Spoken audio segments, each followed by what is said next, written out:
باب نمبر 17 آدمی کے دو دل۔ ساری امید ترک کر دو اے اندر داخل ہونے والے۔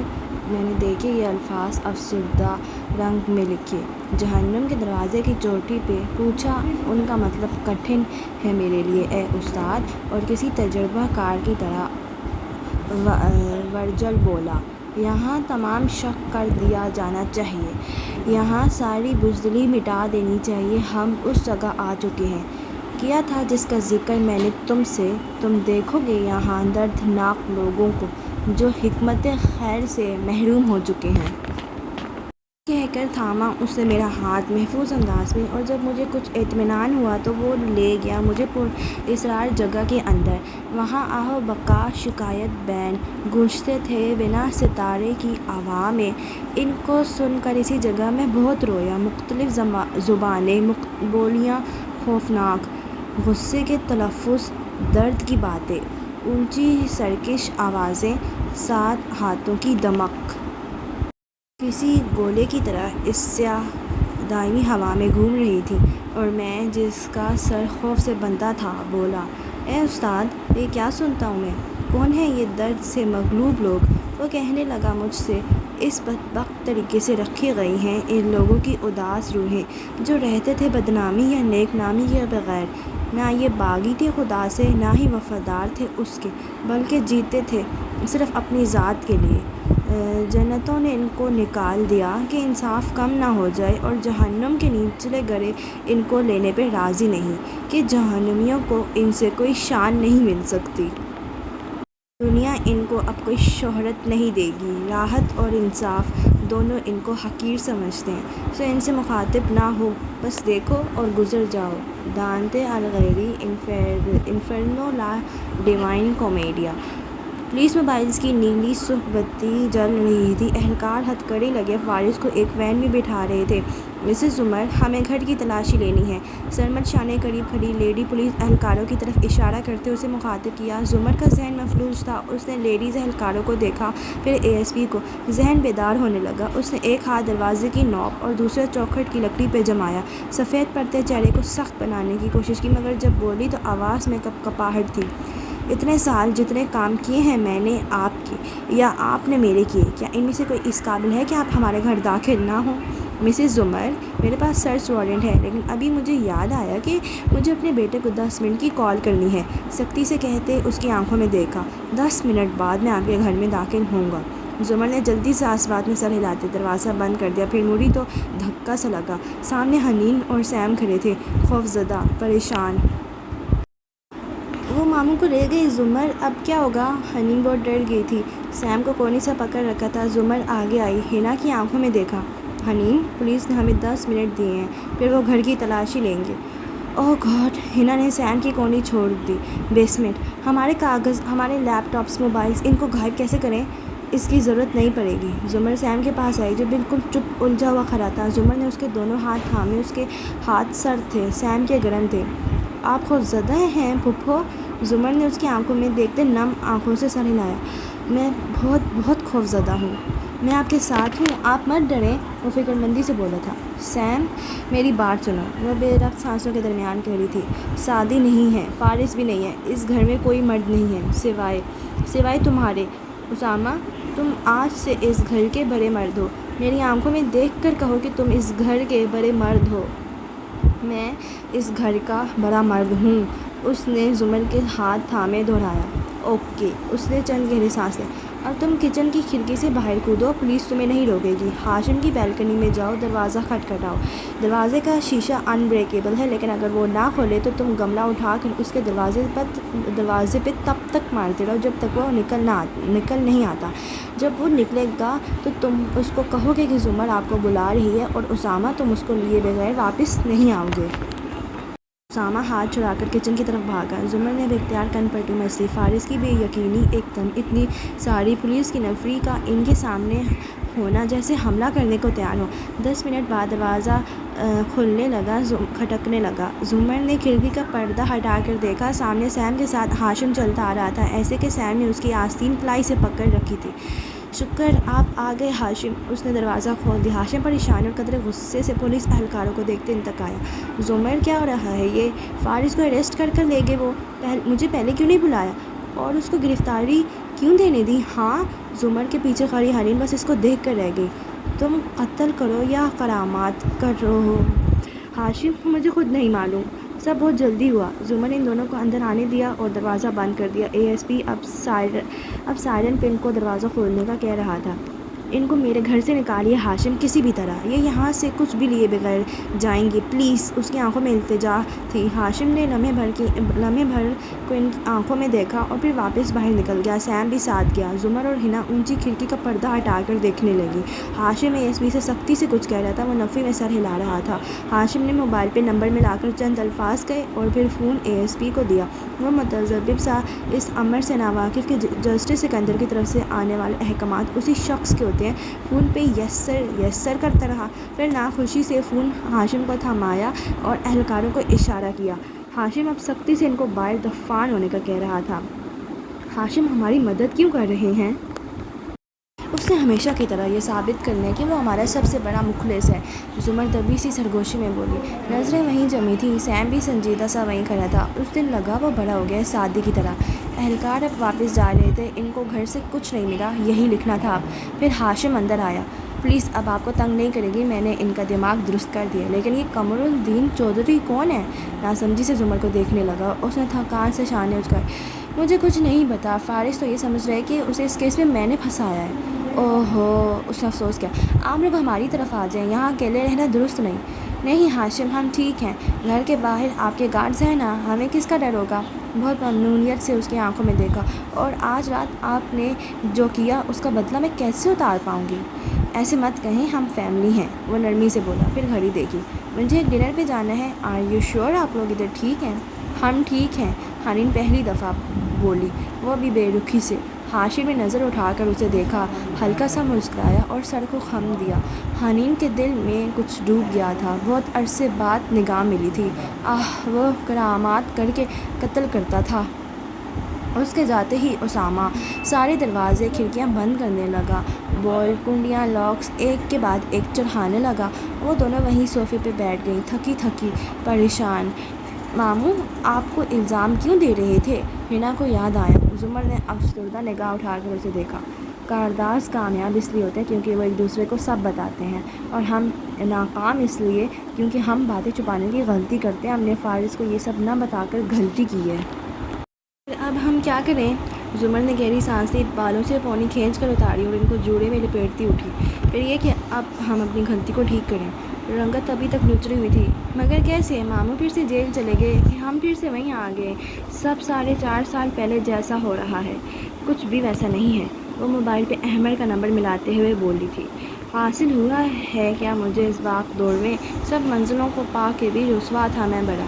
ہارون عبید کی رہائش گاہ کی ڈرائنگ روم میں انٹرویو کی نشست ہو رہی تھی۔ کیمروں کی روشنی، ٹاک شو کا عملہ، وہ مہذب اور شائستہ انداز میں اینکر پرسن کو جواب دے رہے تھے۔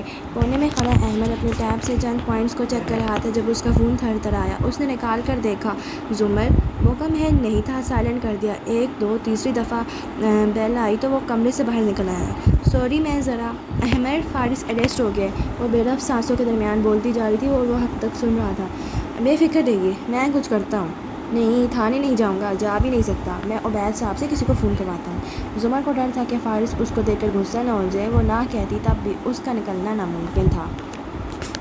بریک کا وقفہ جیسے ہی لیا گیا، وہ ہارون کے پاس آیا اور جھک کر سرگوشی میں اپنے دوست فارس غازی کی گرفتاری کا پسماندہ کہہ سنایا۔ سر، آپ ایک کال کریں تو وہ اس پر پرچہ نہیں کاٹیں گے۔ ہارون نے بے نیاز نگاہ اس پہ ڈالی۔ شلوار سوٹ میں ملبوس وہ تمکنت کے ساتھ اونچی کرسی پہ بیٹھے تھے۔ اوکے، میں صبح دیکھتا ہوں۔ احمد کی آنکھوں میں بے چینی پھیلی۔ سر، صبح تک دیر ہو جائے گی، ایک دفعہ پرچہ کٹ گیا تو وہ پھنس جائے گا۔ احمد، انہوں نے ٹھنڈی نظر اس پہ ڈالی۔ میں نے کہا نا، میں صبح دیکھوں گا۔ احمد کے اوپر اوس پڑ گئی۔ جی بہتر، سنجیدگی سے سیدھا ہوا اور کونے میں جا کھڑا ہوا۔ اب میک اپ گرل بریک کے باعث ہارون صاحب کے بال ٹھیک کر رہی تھی، اینکر موبائل پہ بات کر رہا تھا، کیمرہ مین اور 2 افراد کسی بات پہ بحث کر رہے تھے۔ اس سارے شور میں اسے اپنا آپ کسی کمی کا مین نوکر سے بڑھ کر نہیں لگا تھا۔ خفقی سے گردن موڑی تو کھڑکی سے باہر نیم تاریک لان میں وہ چلتی نظر آئی۔ کار کے ساتھ کھڑی وہ بیگ اور بلی کی باسکٹ اپنی نگرانی میں اندر رکھوا رہی تھی۔ احمد کو روشنی کی کرن نظر آئی۔ وہ تیزی سے باہر بھاگا۔ آپ میرا ایک کام کر سکتی ہیں؟ عقب میں آ کر پکارا تو آپ بھی اپنی ایڑیوں پہ گھومی۔ اسے دیکھ کر آنکھوں میں شک و شبہ ابھرا۔ کیا کام؟ آپ مجھے ناپسند کرتی ہیں اور میرے کام کو بھی، جو واقعی شاید کوئی اچھا کام نہیں ہے۔ وہ ایسا پہلے کبھی نہیں بولا تھا۔ آبی کے ماتھے کے بال غائب ہونے لگے۔ کیا ہوا ہے؟ میرا دوست فارس غازی، وہ بے قصور ہے اور پولیس اس کو گرفتار۔ چند الفاظ اس نے پولیس ہاؤس میں ادا کیے۔ ہارون کی بے بسی کا بھینا چاہتے ہوئے شکوہ کر گیا۔ آبدار بالکل سن ہو گئی۔ مجھے یقین ہے اس کو انہی لوگوں نے پھنسایا ہے جنہوں نے سادگی کے ساتھ یہ سب کیا، مگر یہ بہت غلط ہو رہا ہے۔ آپ اندر جائیں احمد صاحب، میں کر لوں گی۔ وہ سنجیدگی سے بولی تھی اور اس کی آنکھوں میں کوئی عجیب بے بس غصہ بھی تھا جو احمد نے پہلے کبھی نہیں دیکھا تھا۔ تھانے کا پوچھ کر چند مزید سوال کر کے وہ تیزی سے آگے بڑھ گئی۔ احمد پہلے سے زیادہ ناخوش نظر آنے لگا تھا۔ معلوم نہیں اس نے ٹھیک کیا یا غلط۔ جس طرح ترک تعلق پہ ہے اصرار اب کے، ایسی شدت تو میرے عہد وفا میں بھی نہ تھی۔ رات ہر پل مزید سیاہ اور سرد ہوتی جا رہی تھی۔ زمر کو اس کمرے میں بیٹھے کافی دیر ہو گئی جب اہلکار فارس کو لے کر آئے۔ زمر نے نگاہ اٹھا کر اس کو دیکھا۔ فارس بس ایک تیز نظر اس پہ ڈالتا سامنے کرسی پہ بیٹھا۔ ہینڈ کفس، زمر نے اشارہ کیا۔ ایک اہلکار نے آگے بڑھ کر اس کی ہتھکڑی کھول دی۔ آپ اپنے کلائنٹ سے بات کر سکتی ہیں۔ ایس آئی جو اس کیس کا آئی او تفتیشی آفیسر بھی تھا کمرے سے نکل گیا۔ دروازہ بند ہوا تو خاموشی چھا گئی۔ آپ کو یہاں آنے کی کیا ضرورت تھی؟ ہنا اور سیم کو اکیلا چھوڑ کر وہ درستی سے گویا ہوا۔ وہ کار میں ہیں، ان کی ذمہ داری میرا مسئلہ ہے، میں اٹھا لوں گی۔ پرس سے وہ کاغذ نکال کر اس کے سامنے کیا۔ یہ تمہارے لیگل رائٹس ہیں، یاد دہانی کے لیے ان کو پڑھ لو۔ پولیس کے کسی سوال کا جواب دینے کی ضرورت نہیں ہے۔ صبح وہ تمہیں عدالت میں پیش کر کے جسمانی ریمانڈ لیں گے۔ زمر بی بی، مجھے اپنے تمام حقوق معلوم ہیں۔ اس کی آنکھوں میں برہمی سے دیکھا۔ اور آپ میری وکیل نہیں ہیں، اس لیے فکر نہ کریں۔ تم چاہو یا نہ چاہو میں تمہاری وکیل ہوں۔ مجھے مقدمے میں پھنسا کر آپ مجھے نکلوانے کی کوشش کا دکھاوا کر کے سب کی نظروں میں معتبر بننا چاہتی ہیں، جانتا ہوں۔ فارس، میں نے یہ نہیں کیا تمہارے ساتھ، وہ تحمل سے بولی۔ وہ ہر بات کی تیاری کر کے گھر سے نکلی تھی۔ تمہارے ہر الزام کا جواب ہے میرے پاس، لیکن میں یہاں وضاحتیں دینے نہیں آئی، تمہیں یہ یاد کرانے آئی ہوں کہ ہم ایک ٹیم تھے اور ٹیم ہیں۔ وہ انہی چپتی نظروں سے اسے دیکھتا رہا۔ مجھے آپ کے ایک لفظ پہ بھی اعتبار نہیں ہے۔ زمر نے ضبط سے گہری سانس لی اور اٹھی۔ میں جانتی ہوں تم بے گناہ ہو، تم تو شاید اس مقتول کو جانتی بھی نہیں، کجا یہ کہ میں اس کو جانتا بھی تھا اور جیل میں اس کو 2 دفعہ پیٹا بھی ہوا ہے۔ خوش؟ وہ بھی کھڑا ہوا۔ زمر بس اس کو دیکھ کر رہ گئی۔ اس لیے زمر بی بی، آپ میری وکیل نہیں ہیں۔ صبح کورٹ آنے کی زحمت مت کیجیے گا۔ اپنے رائٹس پڑھو اور خاموش رہنا۔ وہ پرس اٹھاتی، اس کو خفا نظروں سے دیکھتی باہر نکل گئی۔ زمر جس لمحے کار میں آ کر بیٹھی تھی، قریب میں ایک لش چمکتی کار آ رکی۔ ڈرائیور نے پچھلی سیٹ کا دروازہ کھولا اور اندر سے آبدار نکلی۔ سرخ سکارف چہرے کے گرد، کندھے پہ لمبی چین کے پرس پہ ہاتھ رکھے وہ ایک سوٹ میں ملبوس ملازم کے ساتھ سیدھی آگے چلتی گئی۔ ترک دنیا کا سامان، ختم ملاقات کا وقت، اس گھڑی اے دل آوارہ کہاں جاؤ گے؟ فارس کو دوبارہ لاک اپ میں بند کر دیا گیا تھا اور وہ سلاخوں کے پیچھے ادھر ادھر ٹہل رہا تھا۔ غصہ، بے سکونی اس کے چہرے سے آیا تھی۔ رک کر ایک زوردار مکہ سلاخوں پہ مارا تھا۔ ہاتھ کی پشت سے جلد پھٹ گئی تھی، مگر درد کسے ہونا تھا؟ غصہ، بے بسی ہر چیز پہ غالب تھی۔ تبھی آہٹ ہوئی۔ اہلکار آئے، لاک اپ کھلا اور اسے باہر لے آئے۔ ایس ایچ او کے روشن سے آفس میں داخل ہوتے وہ ٹھٹکا۔ آنکھوں کی پتیاں سکڑی، سامنے آبدار بیٹھی تھی، چائے رکھی جا رہی تھی۔ سوٹڈ بوٹڈ ملازم ساتھ کھڑا تھا۔ آہٹ پہ آبی نے گردن موڑی۔ مجھے احمد نے بھیجا ہے، مگر مجھے دیر ہو گئی، یہ ایف آئی آر کاٹ چکے ہیں، نرمی سے کہنے لگی۔ کسی نے فارس کے سامنے بھی چائے کا کپ رکھا۔ وہ چپتی نظروں سے آبی کو دیکھتا بیٹھا۔ وہ سب غائب ہو چکا تھا۔ آپ آج بھی چائے نہیں پئیں گے کیا؟ آبی نے مسکرا کر سادگی سے کپ کی طرف اشارہ کیا۔ میم، آپ کو دیر ہو رہی ہے، بارودی ملازم نے دبے دبے لفظوں سے یاد کروایا۔ آبدار نے گہری سانس بھری اور ایس ایچ او کو دیکھا۔ کل بابا آپ کو خود فون کر لیں گے، تب تک مجھے امید ہے کہ آپ ہمارے دوست پہ کسی قسم کا تشدد نہیں کریں گے۔ بالکل، آپ بے فکر رہیں، اس نے فرض شناسی سے یقین دہانی کروائی۔ اب کے آبی نے چنک گھما کر افسوس سے فارس کو دیکھا۔ مجھے شرمندگی ہے کہ میں آپ کے کوئی کام نہیں آ سکی، میری شری لنکا کی فلائٹ ہے، مجھے ایئرپورٹ پہنچنا ہے۔ ایس ایچ او صاحب، ہمیں پرائیویسی مل سکتی ہے؟ آبدار ذرا چونکی، پھر سر کے خم سے ایس ایچ او کو اشارہ کیا۔ چند ہی لمحوں میں وہ سب وہاں سے اٹھ کر چلے گئے۔ روشن کمرے کا دروازہ بند ہوا تو پیچھے خاموشی چھا گئی۔ جی کہیے، آبدار سکون سے اس کی طرف اٹھ کے پوچھنے لگی۔ آپ شری لنکا جا رہی ہیں؟ آبی نے سر ہلایا۔ پوچھ سکتا ہوں کیوں؟ اس کی نگاہیں آبدار کی آنکھوں پہ جمی تھیں۔ آبدار نے ایک لمحے کے توقع سے جواب دیا، اپنی ریسرچ کے سلسلے میں، وہ جو آپ کلینکل ڈیتھ سے گزرنے والے مریضوں پہ کرتی ہیں۔ اچھا ٹھیک۔ وہ ٹیپ لگا کر بیٹھا، انگلی ٹھوڑی تلے رکھے کچھ سوچا۔ یعنی کہ آپ کسی مریض کا انٹرویو کرنے جا رہی ہیں؟ آبدار نے اس دفعہ 2-3 سیکنڈ کا توقف کیا۔ جی۔ اس کی آنکھوں میں سایہ سا لہرایا، وہ غیر آرامدہ نظر آنے لگی تھی۔ کیا وہ مریض سعدی یوسف ہے؟ وہ اسی انداز میں بولا۔ آبی کے ہاتھ پیر ٹھنڈے ہو گئے۔ سوری آبدار بی بی۔ وہ آگے کوا، اس کی آنکھوں میں جھانکا، ہلکا سا مسکرایا۔ مجھے معلوم ہے آپ کے والد اس کے اغوا اور روپوشی میں ملوث ہیں، اور یہ بھی کہ وہ شری لنکا میں ہیں۔ یہ بھی جانتا ہوں کہ آپ اپنے والد کے لیے کتنی حساس ہیں۔ مجھے نہیں معلوم آپ کیا کہہ رہے ہیں، وہ ناراضگی سے کہتی اٹھی۔ واپس بیٹھو، وہ اتنے کاٹدار انداز میں بولا کہ آبی کے کان سرخ ہوئے۔ وہ واپس بیٹھی۔ مجھے اونچی آواز سے مت ڈرائیں، میں کسی سے ڈرتی نہیں، اس نے آنکھوں میں دیکھ کر ہلکا سا غرائی۔ میں آپ کو اچھی طرح سمجھ چکا ہوں، آپ خطرناک ہیں، نہ کہ سادہ اور معصوم، مگر آپ کا ضمیر زندہ ہے۔ آپ خود اچھی ہیں، مگر برا کرنے والوں کو روکتی نہیں ہیں، نیوٹرل رہتی ہیں۔ میں آپ کے کسی الزام کا جواب دینے کی پابند نہیں ہوں۔ اس ملک میں آبدار بی بی انصاف ہے نہ قانون۔ یہاں جج، جیوری اور جلاد ہمیں خود بننا پڑتا ہے، اور اگر آپ چاہتی ہیں کہ میری جلادیت آپ کی رہائش گاہ تک نہ پہنچے تو آپ کو ایک سائٹ منتخب کرنی ہوگی۔ ایک ایک لفظ چبا کر بولا۔ ظالم کی یا مظلوم کی؟ بولیے، آپ کس کے ساتھ ہیں؟ اور میری باتوں کو ہلکا مت لیجیے گا، یہ ہتھکڑیاں، کلائیاں اٹھا کر دکھائیں، مجھے روک نہیں سکتی۔ مجھے واقعی نہیں پتا آپ کیا کہہ رہے ہیں بی بی۔ کسی انسان کے سینے میں 2 دل نہیں ہوتے، یا آپ مظلوم کے ساتھ ہیں یا اس ظالم کے ساتھ۔ آپ کس کے ساتھ ہیں؟ وہ بے غصے اور بے بسی سے اسے دیکھے گئی، بولی کچھ نہیں۔ اگر وہ زندہ سلامت ہمارے خاندان کو واپس مل گیا تو میں آپ کے خاندان کو چھوؤں گا بھی نہیں، یہ میرا وعدہ ہے۔ آپ کو بدلے میں صرف میرا ایک کام کرنا ہوگا۔ اس کی آنکھوں سے لمحے کے لیے بھی نگاہ ہٹائے بغیر وہ آہستہ آہستہ کہہ رہا تھا۔ آبی کی آنکھوں کے کٹورے بھیگے، مگر وہ چپ رہی۔ فارس سے ہاتھ بڑھا کر پین ہولڈر سے قلم نکالا، نوٹ پیڈ سے کاغذ پھاڑا، چند لمحے کے لیے سوچا، پھر اس پہ چند حروف لکھے، حمان، اور ان کو کانٹے کا نشان لگا کر کاٹا، پھر کاغذ کو 4 تہہ لگا کر اس کی طرف بڑھایا۔ یہ اس کو دے دیجیے گا۔ آبی نے بھیگی آنکھوں سے کاغذ کو دیکھا، مگر چھوا تک نہیں۔ یہ کیا ہے؟ یہ اس کی آزادی کا پروانہ، وہ سمجھ جائے گا۔ آبی نے کاغذ کو نہیں چھوا۔ فارس آگے بڑھا، اس کا پرس کھولا اور کاغذ اندر ڈال دیا۔ وہ اسے روک بھی نہ سکی۔ عامل تنوین خود ہپنوٹائز ہو چکی تھی۔ فارس سے پیچھے ہو کر بیٹھے، کان کھلو مسلسل اسے دیکھا۔ فیصلہ آپ کا ہے۔ مجھے نہیں معلوم آپ کیا کہہ رہے ہیں۔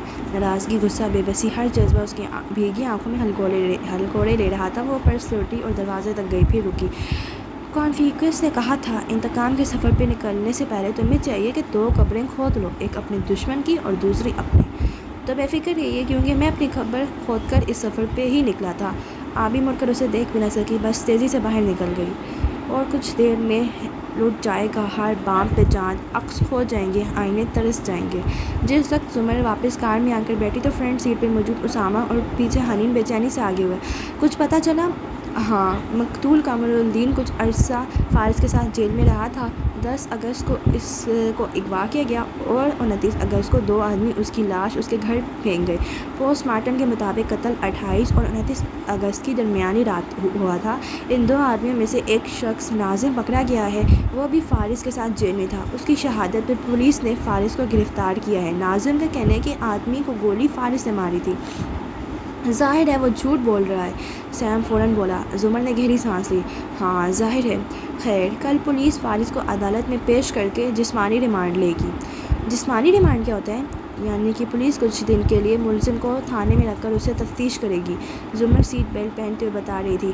مرڈر کیس ہے، 14 دن کا ریمانڈ مل سکتا ہے، لیکن اکٹھا نہیں، 3-3، 5-5 دن کر کے۔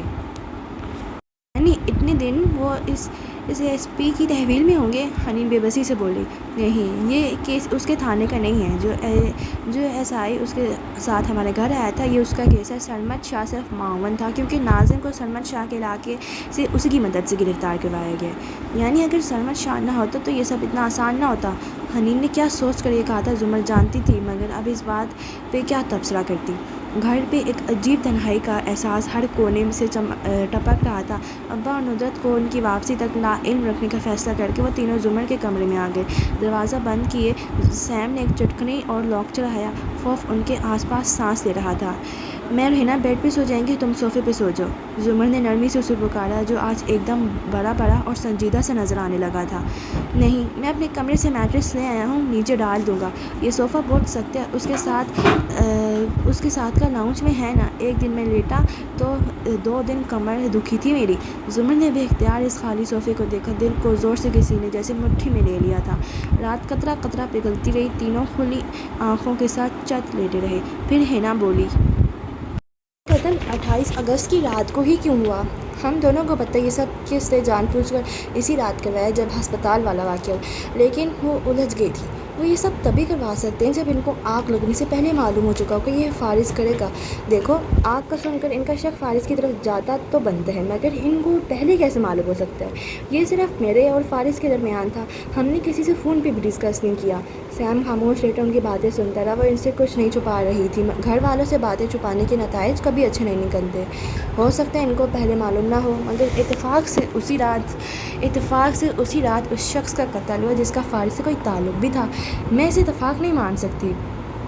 کیا کوئی شخص ماموں کا جعلی البائی نہیں بن سکتا؟ کورٹ میں کہہ دے کہ فارس قاضی اس رات میرے ساتھ تھا۔ استغفر اللہ حنین، یہ جرم ہے، پرجری ہے، گناہ کبیرہ ہے۔ وہ خفا ہوئی۔ ہنا شرمندہ ہو گئی۔ میرا یہ مطلب نہیں تھا۔ ادھر قصر کاردار کی اسٹڈی کی کھڑکیوں پہ بارش کی ننھی بوندیں گر رہی تھیں۔ دھندلے شیشے کے پار دیکھو تو ہاشم کے سامنے ناخوش سا خاور کھڑا تھا۔ سر، آپ کو گھر کی تلاشی سے روکنا نہیں چاہیے تھا، میری ساری محنت کو اس ایک چیز نے کمزور کر دیا ہے۔ وہ لڑکا میرا دروازہ توڑنے والا تھا، میں کیسے نہ کھولتا؟ ہم سب کچھ خود سے شک بنانے کے لیے ہی کر رہے ہیں۔ یہ بھی ہے، بہرحال میں سب درست کر لوں گا۔ غازی اگلے کئی سال جیل سے باہر نہیں آئے گا۔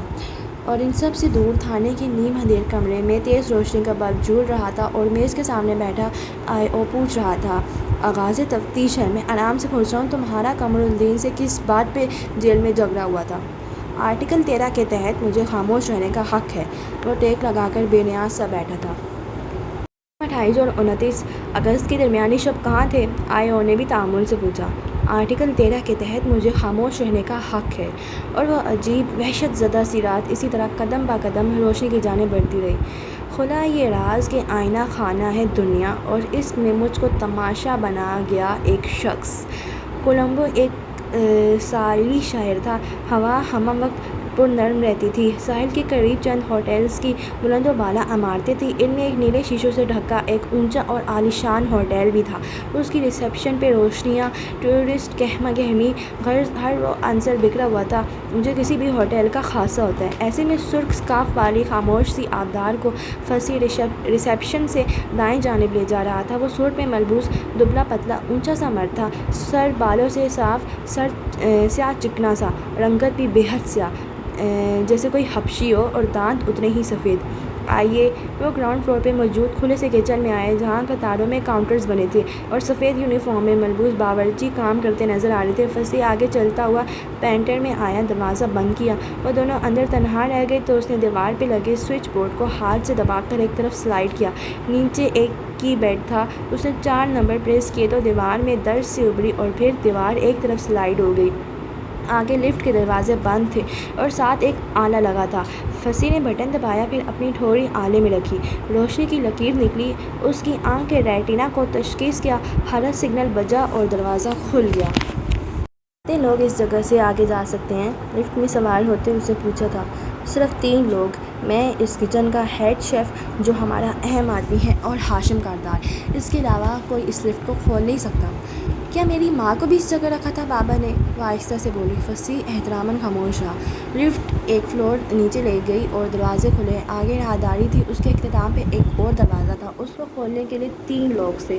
پہلے فصیح نے کوڈ داخل کیا، آبدار نے کھنکیوں سے دیکھا 9236، پھر انگلیاں رکھیں، فنگر پرنٹ اوکے ہوا تو اوپر لگے آلے میں ٹھوڑی رکھے تاکہ شعاع اس کی آنکھ کو شناخت کر لے۔ بالآخر دروازہ کھل گیا۔ اندر ایک لاؤنج سا بنا تھا، 4 گارڈز ادھر موجود تھے اور ایک کونے میں بنے کچن میں فلپینا میڈ کام کر رہی تھی۔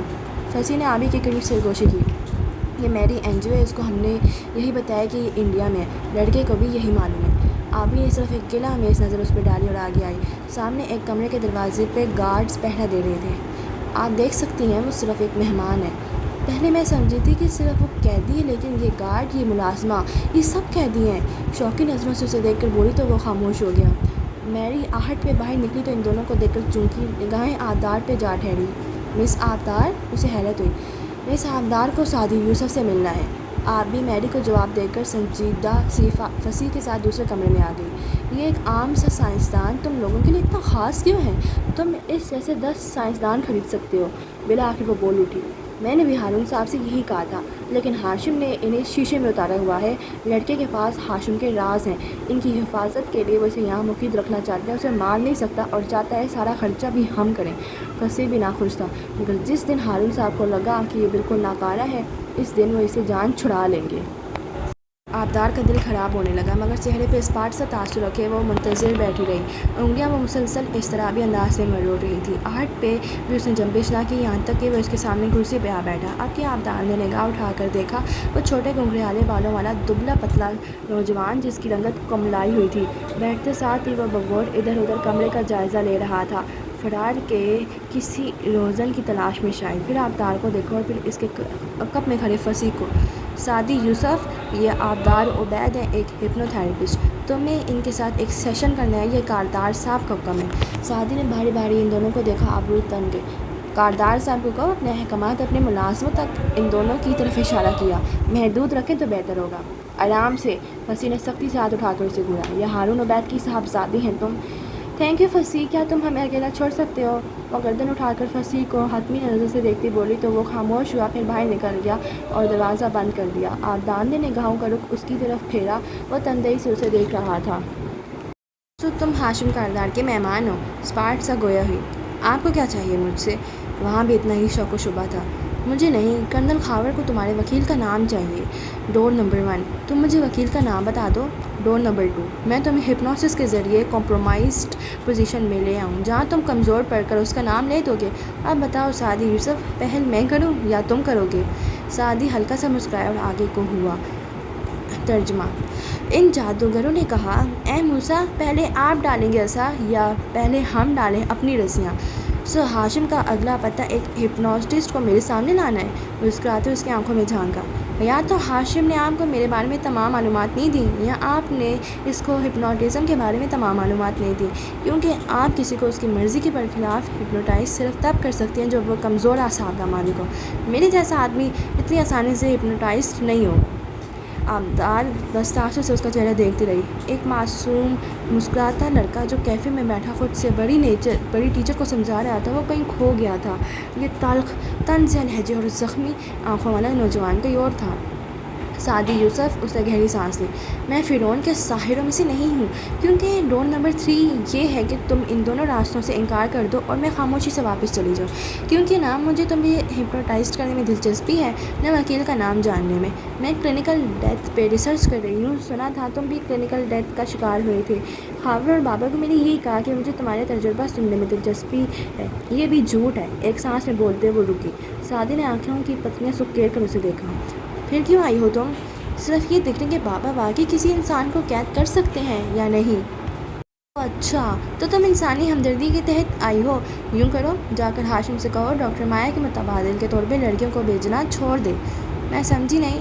اس نے واقعی ناسمجھی سے چہرہ اٹھا کر اسے دیکھا۔ سعدی اسی طرح زخمی سا مسکرایا۔ اگر تمہارے اندر اتنی انسانی ہمدردی ہوتی تو نوشروان کو اپنے منگیتر سے یوں بری طرح نہ پٹواتی۔ آبدار کے ابرو تعجب سے کٹے ہوئے۔ کیا؟ اور اس پہ مزدلط، اور تم اسی کیفے میں بیٹھی تھی جب تمہارا منگیتر اس کو پیٹ رہا تھا۔ ایسے ظاہر مت کرو جیسے تمہیں یاد نہیں۔ تم ہماری یونیورسٹی میں کچھ عرصے کے لیے آئی تھی۔ میں ایک دفعہ کوئی چہرہ دیکھ لوں تو بھولتا نہیں ہوں۔ آنکھوں میں اس لڑکی کے لیے غصہ تھا۔ وہ بس اسے دیکھ کر رہ گئی۔ نہ میں تمہیں جانتی ہوں، نہ تم مجھے جانتے ہو۔ تم مجھ سے اتنے خفا کیوں ہو؟ تم ہارون عبید کی بیٹی ہو۔ ہارون عبید آئل کارٹل کا اہم رکن ہے۔ تمہارا چہرہ دیکھ کر مجھے وہ سیکنڈ میں ساری کہانی سمجھ آ گئی ہے۔ ہاشم نے مجھے ہارون عبید کے ہاتھوں بیچ دیا ہے۔ ہاشم کاردار فرعون ہے جس کے پاس بہت طاقت ہے، اور تمہارا باپ جانتی ہو وہ کون ہے؟ آبدار نے نامحفوظ اسے دیکھا، بولی کچھ نہیں۔ فرعون کا ایک دوست تھا، ایک آدمی جس کے پاس بے انتہا دولت تھی، جس کے خزانوں کی کنجیاں کئی لوگ مل کر اٹھاتے تھے۔ کا نام تھا قارون۔ فرعون اور قارون دونوں ایک دوسرے پہ انحصار کرتے تھے، دونوں ایک سے گناہ گار تھے۔ تم بھی انہی کی سائڈ پہ ہو۔ میں ان کے کسی کام میں شریک نہیں ہوں۔ اس کا گلا روندا، تم مجھے نہیں جانتے، میرے بارے میں اتنے بڑے نتیجے قائم مت کرو، نہ میں تمہاری دشمن ہوں نہ ان کے ساتھ ہوں، میں غیر جانبدار ہوں۔ سعدی تلخی سے مسکرائے۔ Those who lived without an infamy or praise۔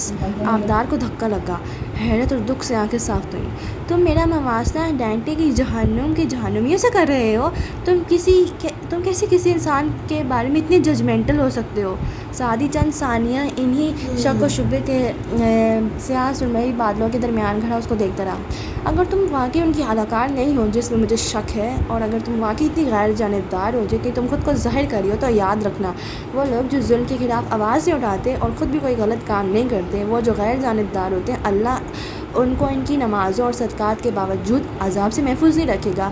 میں کوئی نیک آدمی نہیں ہوں، نہ مجھے خود پہ کوئی غرور ہے، مگر میں نے ظلم کے اوپر نیوٹرل رہنے کی بجائے سائڈ منتخب کی تھی۔ میں جانبدار ہوں اور مجھے فخر ہے اپنی جانبداری پہ۔ سو میں تمہیں ایک نصیحت کرتا ہوں ینگ لیڈی، آگے کو جھک کے اس کی آنکھوں میں دیکھتے چبا چبا کر بولا، غیر جانبدار رہنے والوں کو فلاح اور بقا کی ساری امید ترک کر دینی چاہیے، کیونکہ جب عذاب آئے گا تو وہ صرف ان لوگوں پہ نہیں آئے گا جو برے کام کرتے تھے۔ اللہ نے نہیں بنائے کسی آدمی کے سینے میں دو دل۔ اگر آپ کا دل اچھے لوگوں کے ساتھ نہیں ہے تو وہ برے لوگوں کے ساتھ ہے۔ کرسی جارحیت سے دھکیل کر اٹھا۔ اور نمبر 3، میں انکار کرتا ہوں، تم چلی جاؤ، اللہ حافظ۔ اور کندھا چرکتا باہر نکل گیا۔ آبدار گود میں ہاتھ رکھے اسی طرح ٹوٹتے دل کے ساتھ بیٹھی رہی۔ پرس میں مڑا تڑا کاغذ بھی ویسے ہی رکھا تھا، اور اس لڑکے کا انداز اس کاغذ کے لکھنے والے جیسا ہی تھا۔ اس کو جب پہلی دفعہ دیکھا تو وہ کسی کو امید دلا رہا تھا، آج جب دیکھا تو وہ امید توڑ رہا تھا۔ یہ وہ نہیں تھا جس کو اس نے کیفے میں دیکھا تھا، وہ کہاں کھو گیا تھا؟ تیرے آزاد بندوں کی نہ یہ دنیا نہ وہ دنیا، یہاں مرنے کی پابندی وہاں جینے کی پابندی۔ صبح کی چمکیلی کرنیں چھن چھن کر زمر کے کمرے میں گر رہی تھی۔ سیم کا میٹریس ہٹ چکا تھا۔ زمر آئینے کے سامنے کھڑی تیار ہو رہی تھی، گھنگھریالے بال جوڑے میں بندھے تھے اور سفید لمبی قمیض کے اوپر وہ بلیک منی کوٹ پہنے ہوئے تھی۔ تبھی حنا نے اندر جھانکا۔ آج کیا ہوگا کورٹ میں؟ فارس کو میجسٹریٹ کے سامنے پیش کیا جائے گا، پھر پولیس اس کا ریمانڈ لے گی اور اس کو واپس تھانے لے جا کر حوالات میں بند کر دیں گے۔ اپنا بیگ اور فائلز اٹھا کر وہ گھومی تو چوکھٹ میں کھڑی حنا نے ستائشی نظروں سے اسے دیکھا۔ یہ بلیک کوٹ، یہ کیس فائلز، یہ کورٹ روم ٹرائلز، ٹھنڈی سانسیں، یہ ہمیشہ میری فینٹیسی رہی ہیں۔ BA کلیئر کرنے کے بعد میں نے سوچا تھا کہ آگے نہیں پڑھوں گی، لیکن اب میرا دل کرے کہ میں بھی لاء کروں۔ زمر جواب دیے بنا چیزیں اٹھائے باہر آئی۔ حنین سیڑھیاں چڑھتے کہہ رہی تھی، میں اور سیم بھی آپ کے ساتھ جائیں گے۔ دیکھیے، انکار مت کیجیے گا۔ وہ سفید اور سیاہ جوڑے میں ملبوس بال سلیقے سے فرینچ چوٹی میں گوندے، کندھے پہ لمبی اسٹریپ کپڑے سے تیار تھی۔ تیار تو سیم بھی تھا، کالر کا فلی ڈریس شرٹ اور نہا کر گیلے بال سلیقے سے پیچھے کو جمائے وہ صوفے پہ بیٹھا بوٹ کے تسمے باندھ رہا تھا۔ گہری سانس لی۔ تم دونوں کہیں نہیں جا رہے، فارس کو برا لگے گا۔ میں جیل بھی گئی تھی ایک بار، جب وہ ہتھکڑیوں میں ہوں تو زیادہ احتجاج نہیں کرتے۔ خیر، آپ نہ لے کر جائیں، ہم ٹیکسی لے لیں گے۔ جیسے تمہاری مرضی۔ زمر نے شانے اچکا دیے۔ وہ دونوں پرجوش سے اس کے ساتھ باہر نکلے۔ سیشن کورٹ کے احاطے کے باہر جب زمر نے کار روکی تو حنا نے ستائشی نظروں سے دور اس قدیم طرز کی عمارت کو دیکھا۔ مجھے بھی لائر بننا ہے زمر، اور ایک عزم لیے باہر نکلی۔ زمر آہانی گیٹ تک اس خاموشی سے آئی، پھر رکی، حنا کی طرف اپنا ہاتھ بڑھایا۔ میرا ہاتھ پکڑ لو۔ حنین کی آنکھوں میں خفگی اتری، اسے بہت برا لگا تھا۔ اللہ، زمر میں کوئی بچی تھوڑی ہوں۔ زمر کچھ کہتے کہتے رکی اور پھر سر جھٹک کر آگے بڑھ گئی۔ دونوں اس کے دائیں بائیں چلتے ساتھ آئے۔ گیٹ کے اندر سیم مردوں والے حصے سے گزر گیا اور خواتین کی تلاشی والے کمرے سے وہ گزری۔ سامنے کچہری کے وسیع میدان نظر آ رہے تھے، کہیں سبزہ کہیں عمارت۔ حنین نے قدم بڑھایا تو دل جوش سے بھر گیا، پہلی دفعہ کورٹ جا رہی تھی۔ واؤ! ماموں کی گرفتاری اور متوقع ڈانٹ کا احساس بھی بھول گیا تھا۔ چند قدم کا راستہ طے کر کے حنین کو احساس ہوا کہ وہاں بہت لوگ تھے، اکثریت براق چمکتی سفید شرٹ اور سیاہ ٹائی والے، سیاہ کوٹ والے، تیز تیز چلتے وکلاء کی تھی۔ لوگ آ جا رہے تھے تیز تیز، ہر قدم کے ساتھ رش بڑھتا جا رہا تھا۔ عورتیں کم تھیں تو وہی سیاہ کوٹ سفید دوپٹے والی، جو بڑے مزے سے کہیں بیٹھی تھی یا چل رہی تھی، مردوں کی طرح اونچے قہقہے لگا رہی تھی۔ وہ تینوں قدم قدم آگے بڑھتے رہے۔ درمیان میں کتنے پلاٹ سے بنے جہاں میزیں ہی میزیں تھیں، ہر ایک پہ کسی وکیل کا نام لکھا تھا۔ وہ وکلا کے اوپن ایئر آفس تھے، صرف ایک میز اور ان پہ جگہ جگہ لوگ بیٹھے تھے، لوگ ہی لوگ۔ ہنا کا دل ایک دم گھٹن کا شکار ہونے لگا، مگر وہ چلتی رہی۔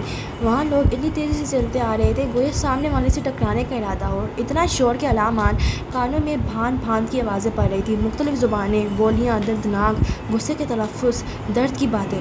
جی مگر میں چاہتا ہوں کہ آپ ہی پلیٹ کریں، ساتھ سے گزرتے وکیل کی رفتار سے ملنے کی کوشش کرتا ایک شخص کہہ رہا تھا، اس تقاضا کہ دونوں گواہوں کو ڈسکریڈٹ کرنے کوئی اور قریب میں بولا تھا۔ وہ لاشعوری طور پہ زمر کے قریب ہو گئی جو اطمینان اور سنجیدگی سے چل رہی تھی، چند زینیں عبور کی اور وہ عمارت کے اندر داخل ہوئے۔ وہاں بھی مردوں کا وہی سمندر تھا، لوگ چڑھے ہی چڑھے آ رہے تھے۔ حنین زمر کے مزید قریب ہو گئی، اب وہ آگے پیچھے کی بجائے صرف سامنے دیکھ رہی تھی، شور ہی شور اور طویل راہداریاں جن کے اختتام پہ ایک اور راہداری شروع ہو جاتی۔ کونوں میں وکلا کی میزیں تھیں، جیسے جس کو جہاں جگہ مل گئی ہو بیٹھ گیا ہو۔ اتنی صبح بھی اتنا رش، اس نے ایک ساتھ اتنے مرد، وہ بھی اتنی تیزی سے چلتے پہلے کبھی نہیں دیکھے تھے۔ حنین کا دل گھبرانے لگا، عجیب سی وحشت، خوف سا اسے زیر اثر لینے لگا۔ ایک دم ایک راہداری کا موڑ مڑا تو اگلی راہداری جو برآمدے کی طرح تھی، یعنی ایک طرف عمارت اور دوسری طرف لان تھا۔ وہاں سے دو پولیس اہلکار زنجیروں میں مقید دو قیدیوں کو لا رہے تھے، آف وائٹ میلے میلے کرتوں، جھاڑ جھنکار جیسی داڑھیاں اور پیلے دانتوں ہنستے قیدی جن کے ہاتھ پیر زنجیروں میں تھے، وہ ایک دم سے سامنے آئے۔ ان کے چہرے، اف! ہنا خوف سے جم گئی، مگر زمر نے کونی سے کھینچ کر اسے سائڈ پہ کیا۔ دونوں ہنستے ہوئے انہیں دیکھتے آگے بڑھ گئے۔ حنین کے ہاتھ کانپنے لگے، وہ بامشکل دو قدم مزید چل پائی۔ مجھے گھر جانا ہے واپس۔ وہ ہمت ہار چکی تھی۔ زمر نے تعصب سے اسے دیکھا۔ میں نے کہا تھا تم لوگوں کو نہیں آنا چاہیے۔ میں تو ٹھیک ہوں۔ سیم واقعی ٹھیک نظر آ رہا تھا، مگر وہ رو دینے کے قریب تھی۔ آپ مجھے واپس چھوڑ کر آئیں، ابھی اسی وقت۔ اس نے نم آنکھوں سے زمر کا ہاتھ پکڑ لیا۔ وہ گہری سانس لے کر واپس مڑ گئی۔ واپسی میں کورٹ رومز کے کھلے دروازے ان کے بائیں ہاتھ تھے۔ ہنا نے وحشت اور خوف کے احساس کے باوجود گائے بگائے اندر جھانکا۔ 110 دفعہ لعنت ہو امریکی ڈراموں پہ! وہ کورٹ رومز بالکل بھی امریکی ڈراموں جیسے نہ تھے۔ ہاں، بھارتی فلموں سے تھوڑی بہت مشابہت رکھتے تھے، مگر بھارتی فلموں والے کورٹ رومز گندے، میلے اور لوگوں سے کچا کچ بڑے ہوتے تھے۔ یہ صاف ستھرے تھے، لکڑی کا کام بھی سنہرا چمکدار تھا، مگر ڈراموں فلموں کے برعکس ان میں وہ کرسیوں کی لمبی لمبی دو قطاریں نہیں تھیں، بلکہ کرسیاں تو صرف 2-3 پڑی تھیں، باقی اوپر جج کا بینچ اور دونوں طرف کٹہرے بنے تھے، شور ہی شور۔ وہ ڈراموں والی پرتقدس خاموشی ناپید تھی۔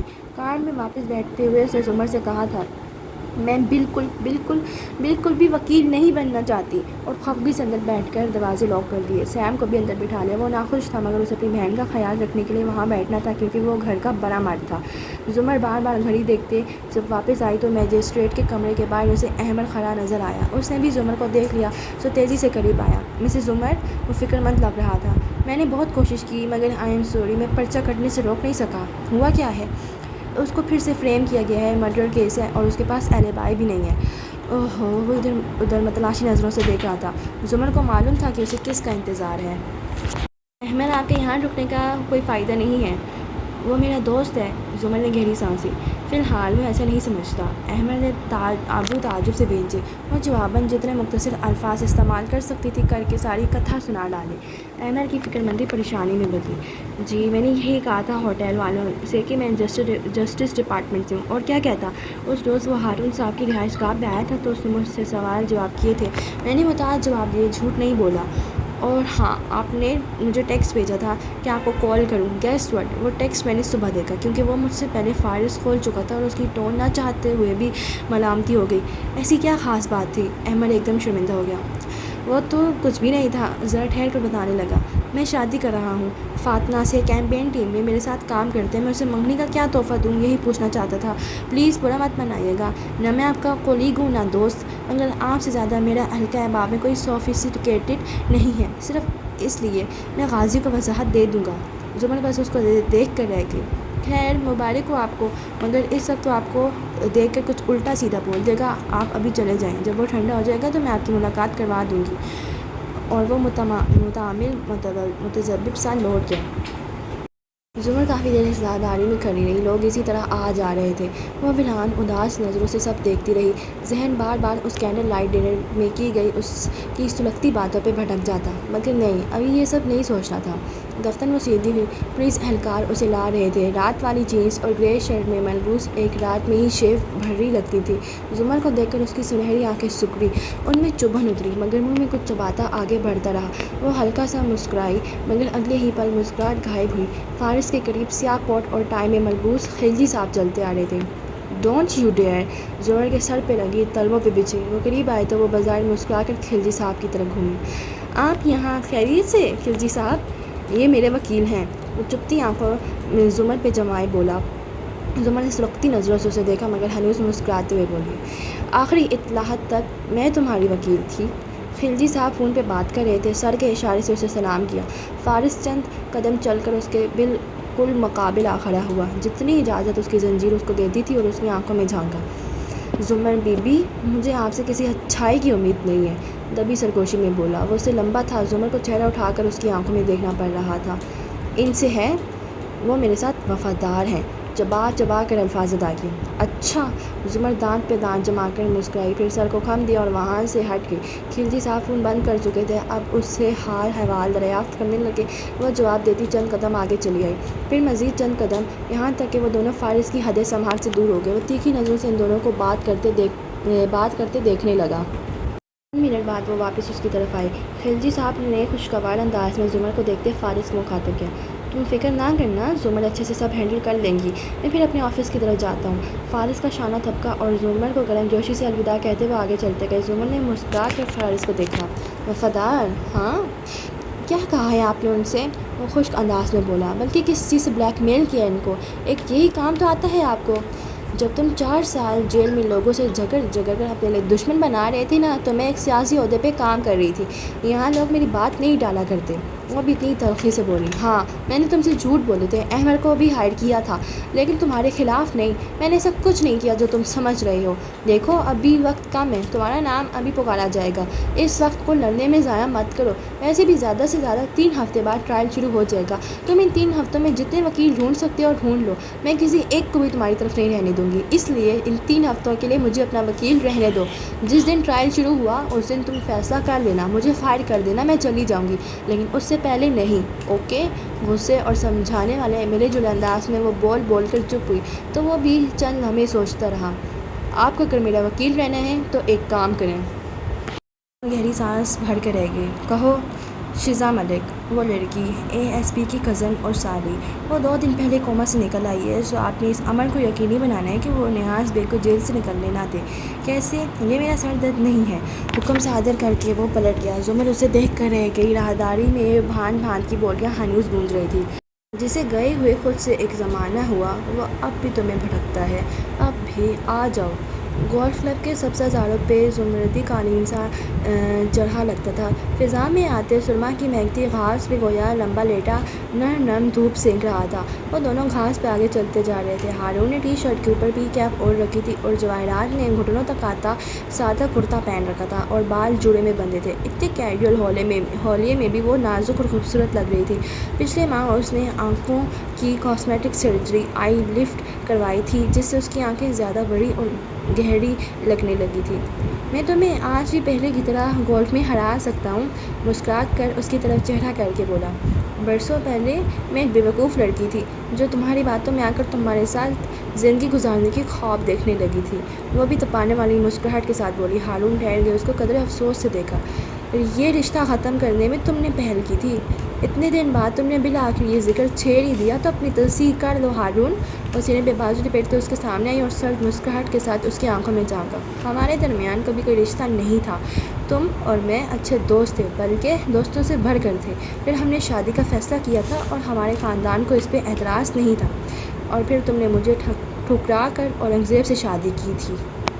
وہ چوائس تھی جس پہ میں پچھلے 38 سال سے پچھتا رہی ہوں ہارون، لیکن یہ مت بھولنا کبھی میں نے تمہیں اس لیے ٹھکرایا تھا کیونکہ تم اپنی ایرانی کزن کے ساتھ انوالو تھے، اور تم جانتے ہو کہ میں تمہاری بے وفائی سے واقف ہو گئی تھی، پھر بھی تم کتنے دھڑلے سے میری آنکھوں میں دیکھ کر مجھ سے شکوہ کر لیتے ہو کہ میں نے تمہیں ٹھکرایا تھا۔ ملکہ کی اٹھی گردن اور مسکراہٹ ہنوز برقرار تھی۔ ہارون نے گہری سانس لی۔ تمہیں اتنی پرانی باتیں یاد ہیں اور اورنگزیب کی موت کے بعد ان 2 سالوں میں 1 سال 10 ماہ میں، اس نے میکینکی انداز میں تصدیق کی، مگر وہ کہہ رہے تھے، کتنی دفعہ میں نے چاہا کہ ہم کم از کم دوستی کے رشتے میں پھر سے منسلک ہو جائیں، لیکن تم ہر دفعہ پرانی باتوں کو کیوں درمیان میں لے آتی ہو؟ ہارون، وہ ایک قدم آگے آئی اور شیرنی جیسی آنکھیں اس کی آنکھوں میں ڈالی۔ تم میری صرف دوست ہی بننا چاہتے، میں جانتی ہوں۔ تمہارے پاس ہم سے زیادہ دولت ہے، لیکن ہمارے پاس تم سے زیادہ طاقت ہے۔ ہم دونوں کو ایک دوسرے کی ضرورت ہے، اس لیے ہم ساتھ کام کر رہے ہیں، لیکن میرا اعتماد تم کئی برس پہلے کھو چکے تھے۔ اگر تمہیں دوبارہ مجھ سے کوئی تعلق استوار کرنا ہے تو اس کے لیے تمہیں میرا اعتماد چاہیے، اور اعتماد میں بھیک میں بھی نہیں دیتی، اسے تمہیں کمانا ہوگا۔ اور وہ دلکشی سے مسکرائی۔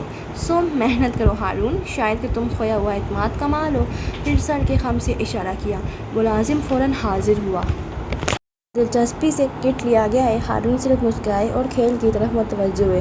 دور دور تک پھیلے سبزے کا ہر تنکا دلچسپی سے یہ کھیل دیکھنے کا منتظر تھا۔ وہ دل کہ اب ہے لہو تھوکنا ہنر جس کا، وہ کم سے کم ابھی زندہ ہے۔ اب بھی آ جاؤ۔ اینیکسی تک واپس آتے ہوئے زمر ان دونوں کو بتا رہی تھی، پچھلے 5 دن کا جسمانی ریمانڈ مل گیا ہے پولیس کو، 14 دن تک وہ اس میں توسیع کرواتے رہیں گے، پھر فارس کو جوڈیشل کر دیا جائے گا، یعنی کہ ان کی پوچھنے سے پہلے بتانے لگی، اس کو جیل بھیج دیا جائے گا اور باقاعدہ مقدمہ شروع ہوگا۔ پہلے پروسیکیوٹر اپنے دلائل دے گا اور پھر ہم دیں گے، پھر پروسیکیوٹر گواہ پیش کرے گا، پھر ہم کریں گے۔ اس کارروائی میں عرصہ لگ جاتا ہے، لیکن سب سے اچھی بات یہ ہے کہ جج مقدمے کے دوران کسی بھی دن کسی بھی وجہ سے ملزم کو بری کر سکتے ہیں۔ بے گناہ ثابت کرنا گناہ گار ثابت کرنے سے زیادہ آسان ہوتا ہے۔ دونوں جواب میں کچھ نہ بولے، مگر گھر کے دروازے پہ پہنچ کر حنا کے منہ سے اوہ نکلا اور زمر کا ایک دم دل بیٹھ گیا۔ ندرت کی کار جس میں صداقت ان کو ڈرائیو کر کے گاؤں لے گیا تھا، وہ وہاں کھڑی تھی، ایک دریا کے پار ایک اور دریا کا سامنا۔ زمر نے لاؤنج کا دروازہ کھولا تو سامنے بڑے ابا فکر مند بیٹھے تھے اور ندرت پریشان سی نظر آ رہی تھی۔ زمر نے فون بند کر رکھا تھا اور حنا اپنا فون گھر چھوڑ گئی تھی، یقیناً انہوں نے کئی کالز کی ہوں گی۔ زمر، ندرت گھٹنوں پہ ہاتھ رکھ کر پریشانی سے اٹھی۔ فارس کو کیوں لے کر گئی ہے پولیس؟ جیسے ہی جواہرات نے بتایا ہم فوراً آ گئے۔ یا اللہ، یہ مسز جواہرات بھی نا۔ حنین غصے سے بڑبڑاتی آگے آئی اور ندرت کو شانوں سے تھام کر واپس بٹھایا۔ زمر، بتاؤ کیا ہو رہا ہے یہ سب؟ ابا بھی بے چین تھے۔ وہ تھکی تھکی سی سامنے بیٹھی اور تفصیل، تسلی اور امید سے سب بتانے لگی۔ ندرت بے ساختہ رونے لگی تھیں۔ اس ملک میں کوئی قانون، کوئی دستور نہیں ہے کیا؟ جب دیکھو میرے بھائی کو مقدمات میں پھنساتے رہتے ہیں۔ اللہ غارت کرے ان کو۔ آمین، حنا بڑبڑائی تھی۔ اس آمین کہنے میں بھی دل ٹوٹ کر 100 بار جڑا تھا۔ ندرت کو حنا اوپر کمرے میں لے گئی، باقی سب بھی بکھر چکے اور وہ دونوں اکیلے رہ گئے تو ابا نے آہستہ سے اسے پوچھا، کیا وہ باہر آ جائے گا؟ مجھے واقعی نہیں پتہ ابا۔ وہ سیڑھیوں کی طرف بڑھ گئی۔ ابا غمگین سے بیٹھے اس کے لہجے پہ غور کرتے رہ گئے۔ دلیلوں سے دوا کا کام لینا سخت مشکل ہے، مگر اس غم کی خاطر یہ ہنر بھی سیکھنا ہوگا۔ کولمبو کی پرنم فضاؤں میں لپٹے ہوٹل کی بیسمنٹ میں اٹک پٹک جاری تھی۔ پہرے دار سعدی کے کمرے کی دیوار پہ LCD لگا رہے تھے۔ DVDs کا ایک چھوٹا کارٹن، پھل، چاکلیٹس، خشک میوے، جوس کے ڈبے، نئے کپڑے، تازہ ریلیز ہوئے بیسٹ سیلرز۔ سعدی غیر دلچسپی سے ان چیزوں کو دیکھ رہا تھا جو وہ لوگ لا لا کر اس کمرے میں رکھ رہے تھے۔ وہ سیاہ حبشی صورت فصیح ان کی نگرانی کر رہا تھا۔ ان احسانات کی وجہ؟ اس نے سنجیدگی سے حبشی صورت کو مخاطب کیا۔ اس نے ایک چٹتی نگاہ سعدی پہ ڈالی۔ یہ ہارون عبید کی طرف سے ہے، وہ سچ جو تم نے مانگا تھا۔ جس سے مانگا تھا وہی دیتا تو اچھا تھا۔ وہ بیزار سے اٹھ کر لاؤنج کے کمرے میں آ گیا۔ کسی نے اسے نہیں روکا۔ وہ اس کمپاؤنڈ میں کھلا پھر سکتا تھا، اجازت مل گئی تھی۔ وہ بھی وہاں بیٹھا ہی تھا کہ ایک منفصل اس کے کمرے سے باہر نکلا اور کلنگ فلم میں لپٹی چیزیں میز پہ پٹکیں۔ سعدی منجمد ہو گیا۔ اندر اس کا لائٹر، کانٹا، چند کیل وغیرہ تھے۔ نگاہیں اٹھا کر فصیح کو دیکھا۔ سنو مائیکل اسکوفیلڈ، زیادہ اوور سمارٹ بننے کی ضرورت نہیں ہے۔ پھر گہری سانس لے کر لہجہ نرم کیا۔ یہاں سے نکلنا ہے تو ہارون صاحب کے لیے کام کرو، 1.5 سال کی بات ہے، پھر وہ تمہیں آزاد کر دیں گے۔ ارے واہ، یہ سن کر میری آنکھیں بھر آئیں۔ وہ تن سے بولا۔ فصیح اسے گھورتا ہوا پلٹ گیا۔ میری ساتھ آ کر بیٹھو۔ جب وہ دونوں تنہا رہ گئے تو ان نوازشات کی بابت دھیمی سرگوشی میں بتانے لگی۔ یہ سب مس عدنان نے بھجوایا ہے۔ پہلے کی طرح وہ سخت نہیں رہی تھی، شاید لمبی قید سے تنگ آ گئی تھی، مگر اس لڑکی سے بچ کر رہنا۔ ایک اور گڈ کاپ، اس نے شانے جھکائے۔ نہیں سعدی، وہ اس کو سمجھا نہیں پا رہی تھی۔ وہ بری نہیں ہے، مگر وہ بہت چالاک ہے۔ دراصل وہ خطرناک ہے، دیکھو اس کے باپ کو مسز جواہرات نے شادی کے لیے ٹھکرایا تھا، مگر ان دونوں کے درمیان اب بھی بہت کچھ باقی ہے، دوستی، کاروبار، چنگاریاں۔ ذرا سانس لینے کو رکی، سعدی بے دلی سے سن رہا تھا۔ اور آبدار تو ہے بہت اچھی، مگر میں اس کے ساتھ ہمیشہ غیر آرام دہ رہتی ہوں۔ اس نے اپنی ماں کو کم عمری میں کھویا تھا، پھر امریکہ چلی گئی، سنا ہے وہاں ایک دفعہ ڈوبنے لگی تو ہاشم نے اس کی جان بچائی۔ تب ہاشم کی شادی کو شاید 1 سال ہوا تھا۔ اس دن کے بعد اس کا دل شہری سے چاٹ ہو گیا، اسے شہری میں صرف خامیاں نظر آتی تھیں، مگر میں گواہ ہوں ہاشم نے اسے بے وفائی نہیں کی، نباہ کی بھی کوشش کی، مگر آبدار وہ ہاشم کے دل میں رہتی ہے، اس لیے اس سے دور رہنا سعدی۔ تو ہاشم نے اسے شادی کیوں نہیں کی؟ اسے پہلی دفعہ دلچسپی محسوس ہوئی۔ ہاشم اپنی طلاق اور باپ کی موت کے بعد سے بہت مصروف رہا ہے، لیکن اب چونکہ وہ دونوں ایک شہر میں ہیں، وہ اسے اپنانے کا ضرور سوچے گا۔ لکھ کر رکھ لیا، لیکن اگر ہاشم اس کی اتنی پرواہ کرتے تو اس کو میرے پاس بھیجنا نہیں چاہیے تھا۔ اسے جانے کے افسوس ہوا، یہی میں سمجھ نہیں پا رہی، ہاشم نے اسے کیوں آنے دیا؟ میری نے سر جھٹکا، تبھی دروازے پہ آہٹ ہوئی۔ میری جلدی سے کچن کی طرف چلی گئی، برقی دروازہ کھلا اور اسے سرخ سکارف کی جھلک دکھائی دی تو اٹھ کھڑا ہوا۔ وہ اسی اسپاٹ اور معصوم چہرے کے ساتھ چلتی آ رہی تھی۔ سعدی پہ ایک نظر ڈالی، ساتھ موجود گارڈ سے مقامی زبان میں کچھ کہا اور آگے بڑھ گئی۔ چند لمحوں بعد وہ گارڈ کی مہیت میں اس 2 کرسیوں والے کمرے میں داخل ہوا تو آبدار سینے پہ بازو لپیٹے ادھر ادھر ٹہل رہی تھی۔ آبرو سے گارڈ کو جانے کا اشارہ کیا، وہ دروازہ بند کر کے چلا گیا تو وہ اس کی طرف گھومی۔ تم نے کہا اللہ نے کسی آدمی کے سینے میں 2 دل نہیں بنائے، تم نے ٹھیک کہا تھا، آدمی کے پاس ایک ہی دل ہوتا ہے، مگر میں آدمی نہیں ہوں۔ مطلب؟ وہ مشتبہ نظروں سے اس کو دیکھ رہا تھا جو دروازے کی طرف پشت کیے کھڑی تھی۔ ڈور نمبر 4۔ مجھے کرنل خاور کی مدد کرنی ہے، سو مجھے تمہارے وکیل کا نام چاہیے۔ اگر تم مجھے بتا دو گے تو میں تمہاری مدد بھی کروں گی، کیونکہ میرے 2 دل ہیں، میں غیر جانبدار ہوں۔ تم میرے لیے کیا کرو گی؟ وہ ابھی مشکوک نظریں اس پہ جمائے ہوئے تھا۔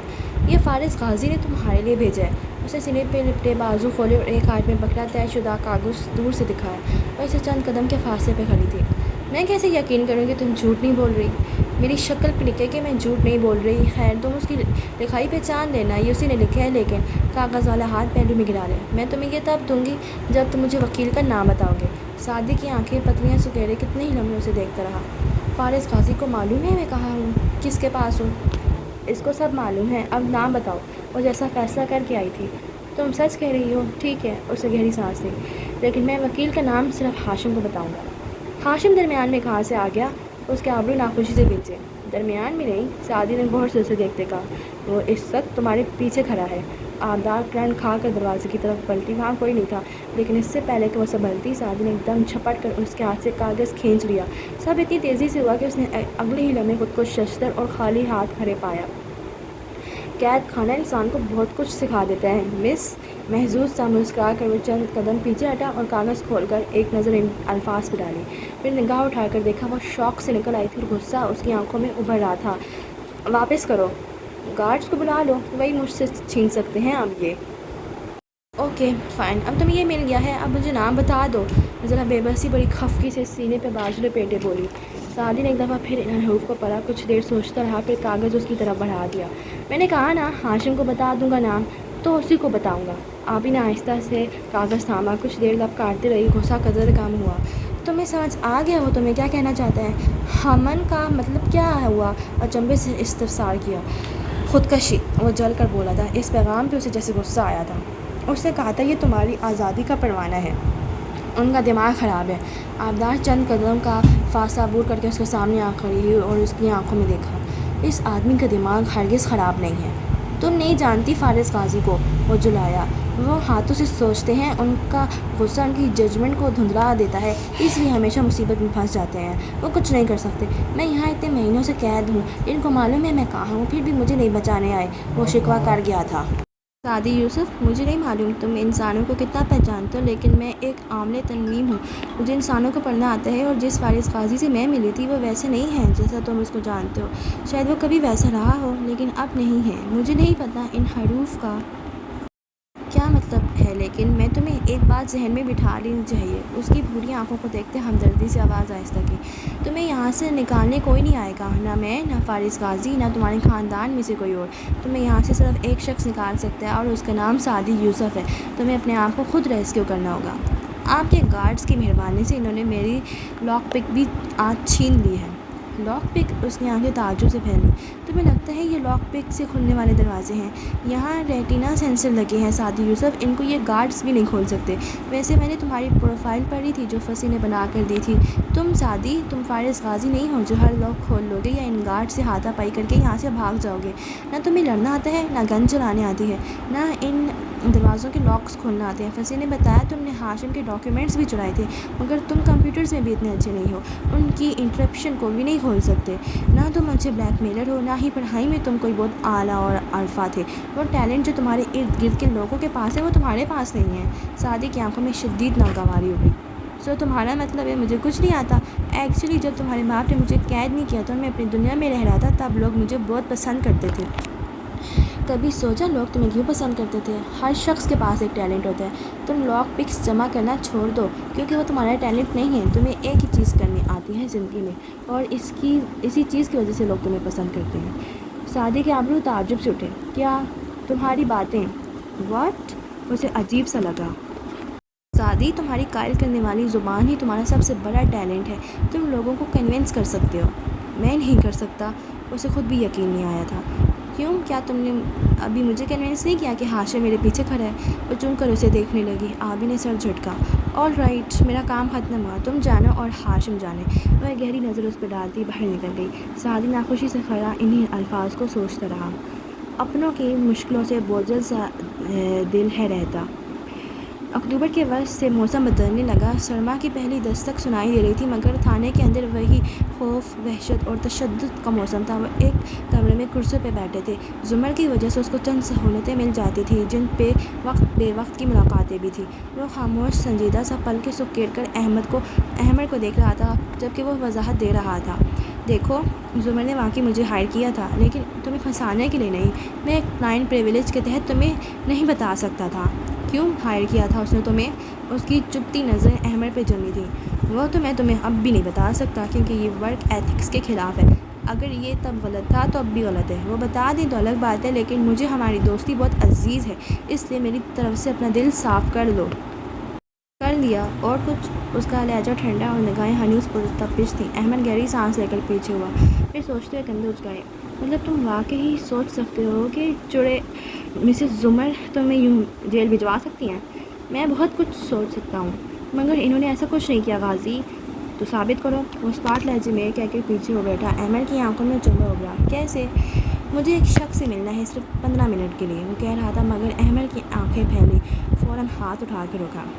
دیکھو غازی، میں بے شک پریزن رائٹس پہ یقین رکھتا ہوں، لیکن یہ رائٹس اوپر کی بات ہے۔ پھر آواز میں بے چارگی سے نیچے کی۔ یار تم حوالات میں ہو، 15 منٹ کے لیے بھی ہم تمہیں یہاں سے نہیں نکال سکتے۔ تمہارے پاس میرے جوڈیشل ریمانڈ تک کا وقت ہے، 2 ہفتے۔ انگلیوں کی وی بنا کر دکھائی۔ مجھے اس شخص کے پاس جانا ہے، یا تو تم اور تمہارے کلائنٹ یہ سب ارینج کر کے دو گے، یا میں خود جیل توڑ کر چلا جاؤں گا، کبھی واپس نہ آنے کے لیے۔ کون سا آپشن بہتر ہے؟ اپنے کلائنٹ سے پوچھ کر بتا دینا۔ وہ جتنی سنگینی اور قطعیت سے کہہ رہا تھا، احمد بے بسی سے اسے دیکھ کر گیا۔ زندگی میں پہلی بار اس نے سوچا تھا کہ پریزن رائٹس جائیں جہنم میں۔ ارے ان قیدیوں کو تو الٹا لٹکا کر دڑے مار دینے چاہیے۔ کون ہے وہ شخص؟ کئی بار دکھایا ہے ہمیں آئینہ وقت نے، ڈرتے جو ہار سے ہم بیکار بن کر جیتے۔ انیکسی کے برآمدے میں نوار دھوئی سرما کی شام چھائی تھی۔ وہ نہیں تھا تو موسم کی گرم جوشی بھی ہر روز ناپید ہوتی جا رہی تھی، اور خوف کا قہر فضا میں رچتا بستا جا رہا تھا۔ برآمدے میں آدھے بندے گھنگھرالے بالوں والی زمر سینے پہ بازو لپیٹے کھڑی سنجیدگی سے سامنے کھڑے احمد کو سن رہی تھی، جو بے چارگی سے کہہ رہا تھا، پلیز مجھ پہ چلائے گا مت، مجھے قانون بھی مت سمجھائے گا، مجھے معلوم ہے یہ سب کتنا غلط ہے، مگر وہ اس سے ملنا چاہتا ہے۔ بات ختم کر کے اس نے ڈرتے ڈرتے زمر کے تاثرات دیکھے۔ وہ خاموش کھڑی تھی، چہرہ نارمل تھا۔ وہ اسے اب کیوں ملنا چاہتا ہے؟ اتنا عرصہ جب وہ باہر تھا تب کیوں نہیں ملا؟ میں نے بھی یہی پوچھا تھا۔ وہ کہتے ہیں کہ پہلے وہ آہستہ آہستہ کام کر رہا تھا، مگر اب وقت نہیں ہے۔ پیغمبر نے ہچکچاتے ہوئے پیغام دیا۔ ٹھیک ہے، وہ اس سے ملاقات کرنا چاہتا ہے تو ہم کروا دیں گے ملاقات۔ وہ گہری سانس لے کر بولی۔ احمد کا منہ کھل گیا۔ واٹ؟ مطلب کہ؟ پھر منہ بند کیا، خفگی سے اسے دیکھا۔ آپ کو اس کا مطالبہ برا نہیں لگا؟ نہیں، وہ سچائی جاننا چاہتے ہیں تو سچائی جاننے کا بہترین وقت دوران قید ہے۔ اگر وہ آزاد ہوتا تو کچھ کر بیٹھتا، لیکن اب اسے برداشت کرنا ہوگا۔ زمر نے شانے اچکائے۔ وہ ساری جمع تفریق کر چکی تھی۔ یعنی آپ سچائی جانتی ہیں؟ آف کورس، یہ میرا مسئلہ نہیں ہے۔ جلدی سے اپنی حد میں واپس آیا۔ مگر ہم اس کو حوالات سے نکالیں گے اور واپس کیسے لائیں گے؟ یہ بہت خطرناک ہے۔ کر لوں گی، تھوڑی سی آپ کی مدد چاہیے، اور ہاں، ٹرائل کے لیے مجھے ایک انویسٹیگیٹر کی ضرورت ہے۔ 25,000 فی گھنٹہ، رائٹ؟ ذرا نرمی سے پوچھا۔ احمد اداسی سے مسکرایا۔ مجھے آپ سے کوئی رقم نہیں چاہیے، میں صبح آؤں گا، ہم تب معاملہ ڈسکس کر لیں گے۔ ذرا رکا، ویسے میں وہی ہوں جس کو ایک زمانے میں آپ کورٹ میں کھڑی پروسیکیوٹ کر رہی تھیں، اور احمد، اس کی ایک نظر کافی تھی۔ وہ دونوں ہاتھ اٹھائے جلدی سے بولا، آف کورس، آپ کو یاد ہے، میں چلتا ہوں۔ تبھی برآمدے کا دروازہ کھول کر حنین تیزی سے باہر نکلی تو احمد کو دیکھ کر ٹھٹکی، پھر ذرا کی ذرا خفا نظر اس پہ ڈالی۔ احمد الوداعی کلمات کہہ کر برآمدے کے زینوں اترنے لگا، مگر وہ دیکھنے خوشگمی کا انداز بار بار اس کو کھٹک رہا تھا۔ کیمپین آفس میں بیٹھے وہ اسی سوچ میں گم تھا جب فاطمہ نے اس کے سامنے کافی کا مگ رکھا اور مقابل کرسی کھینچ کر بیٹھی۔ احمد نے نظر اٹھا کر اسے دیکھا، وہ گلاسز لگانے والی گوری اور دلکش سی لڑکی تھی۔ تمہارے خیال میں وہ مجھے ہر دفعہ اتنی ناگواری کیوں دکھاتی ہے؟ سنجیدگی سے پوچھا۔ فاطمہ نے گھون بھرتے شانے اچکائے۔ شاید تمہاری کسی بات سے ہرٹ ہوئی ہو۔ نہیں، میں نے تو دونوں دفعہ مختلف باتیں کہی تھی، مگر مجھے ہمیشہ لگتا ہے کہ وہ لڑکی، سعدی کی بہن، وہ مجھ سے انسیکیور رہتی ہے، جیسے اسے مجھ سے کوئی خطرہ ہے۔ نفی میں سر ہلاتے ہوئے جیسے الجھا ہوا تھا، اس لڑکی کے ساتھ کوئی مسئلہ ضرور ہے۔ احمد، فاطمہ آگے ہوئی اور دلچسپی سے بولی، اس کیمپین میں ہم نے کتنے مسئلے حل کیے ہیں، کوئی پزل پہلے ہم سے بچ سکا ہے کیا؟ وہ بھی دلچسپی سے آگے ہوا۔ ایسا کرو، اس لڑکی کے بارے میں ہر معلومات مجھے ڈھونڈ کر دو تاکہ ہم کوئی لنک جوڑ سکیں۔ روجر باس، لیکن ہم یہ کیوں کر رہے ہیں؟ اس کی تو فیملی تمہاری دوست ہے نا؟ ہاں، وہ میرے دوست ہیں، لیکن میں متجسس ہوں، اور جب تک میں اس کو حل نہیں کروں گا مجھے چین نہیں ملے گا، وہ بہت بے چینی سے کہہ رہا تھا۔ فاطمہ نے ٹیک لگاتے سر کو خم دیا اور کافی کے گھونٹ بھرنے لگی۔ گر وقت کبھی آتا باطل کی کھدائی کا، ہم موت سے نہ ڈرتے، تلوار بن کر جیتے۔ کمرے میں ٹی وی کا بے ہنگم شور گونج رہا تھا۔ سعدی بیڈ پہ لیٹا تھا، پیر کینچی صورت بنائے رکھے تھے، اور غیر دلچسپی سے دیوار پہ نصب اسکرین دیکھ رہا تھا، دی گھوسٹ اینڈ دی ڈارکنیس، جو وہ کتنی ہی دفعہ گزرے برسوں میں دیکھ چکا تھا۔ اس قید خانے میں سخت قبیدہ خاطر لگ رہی تھی۔ ٹی وی پہ صرف ڈی وی ڈی چلتی تھی، کوئی چینل نہیں آتا تھا۔ اٹھا کر اس نے ٹی وی بند کیا۔ کمرے کی خاموشی عجیب لگنے لگی تھی۔ اس نے سر ہاتھوں میں گرا لیا اور سوچنے کی کوشش کی کہ وہ اتنا بے سکون کیوں ہے، مگر اگلے ہی لمحے چونکا، اسکرین میں سکون کب اور کس کو ملا تھا جو اسے ملے گا؟ بھلے وہ ٹی وی اسکرین ہو، کمپیوٹر اسکرین ہو یا موبائل اسکرین سستی، بے سکونی اور بیزاری عنایت کرتی اگر یہ اللہ کے ذکر سے خالی ہو۔ وہ اٹھا اور باتھ روم چلا گیا۔ کچھ دیر بعد گیلے ہاتھ، پیر اور چہرے کے ساتھ باہر نکلا اور اپنا قرآن لے کر اسٹڈی ٹیبل پہ آ بیٹھا۔ پتہ ہے کہ اللہ تعالیٰ اس اسکرین کی نماز اور قرآن کے ساتھ ہمیشہ ایک جنگ چھڑی رہتی ہے۔ جتنی زیادہ ہماری زندگیوں میں اسکرین آتی ہے اتنی ہماری نماز کم ہوتی ہے، اور جتنی نماز آتی ہے اتنی ہی اسکرین خود بخود جانے لگتی ہے۔ ہم بیک وقت دو دل نہیں رکھ سکتے، حیا سے عاری دل اور مومن کا دل، یہ ایک سینے میں ایک ساتھ نہیں رہ سکتے۔ خیر، آج کون سی سورت پڑھوں؟ اس نے صفحے پر لٹتے سوچا۔ وہی بے ترتیب قرآن کی روٹین، وہ چند صورتیں آگے پیچھے سے پڑھتا تھا، مگر تم کو صرف وہی قصہ سنایا جاتا ہے جب وہ چونٹیوں کی صورت پڑھتا ہے، سو آج بھی اس نے النمل کھول کر تعوذ اور تسمیہ پڑھا۔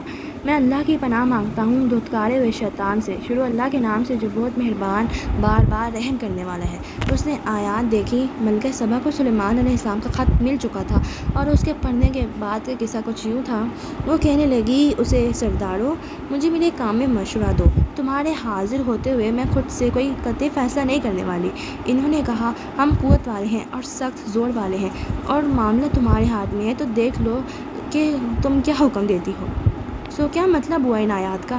سعدی دانت سے نچلا لب دبائے سوچنے لگا۔ سلیمان علیہ السلام کی مکتوب کریم جس میں لکھا تھا کہ میرے پاس مطیع و فرمانبردار بن کر چلی آؤ، اس کے بعد ملکہ اپنے لیڈر سے مشورہ لیتے کہ اسے کیا کرنا چاہیے۔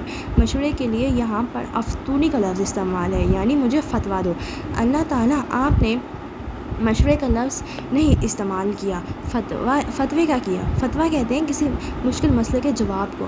مجھے اسے یہ سمجھ آیا اللہ تعالیٰ کی فتویٰ جواب ہوتا ہے، جب مانگا جائے تب دیا جائے، یہ نہیں کہ جگہ جگہ اٹھتے بیٹھتے ہم ہر کسی پہ فتوے لگاتے جائیں۔ اور ملکہ کا قصہ ایک طرف، ہمارے ہاں ہر گلی کا مولوی اور یونیورسٹی کا اسلامک پروفیسر بھی فتوے لگا دیتا ہے، جبکہ اسلام میں ہر کوئی فتویٰ دینے کا اہل نہیں ہوتا۔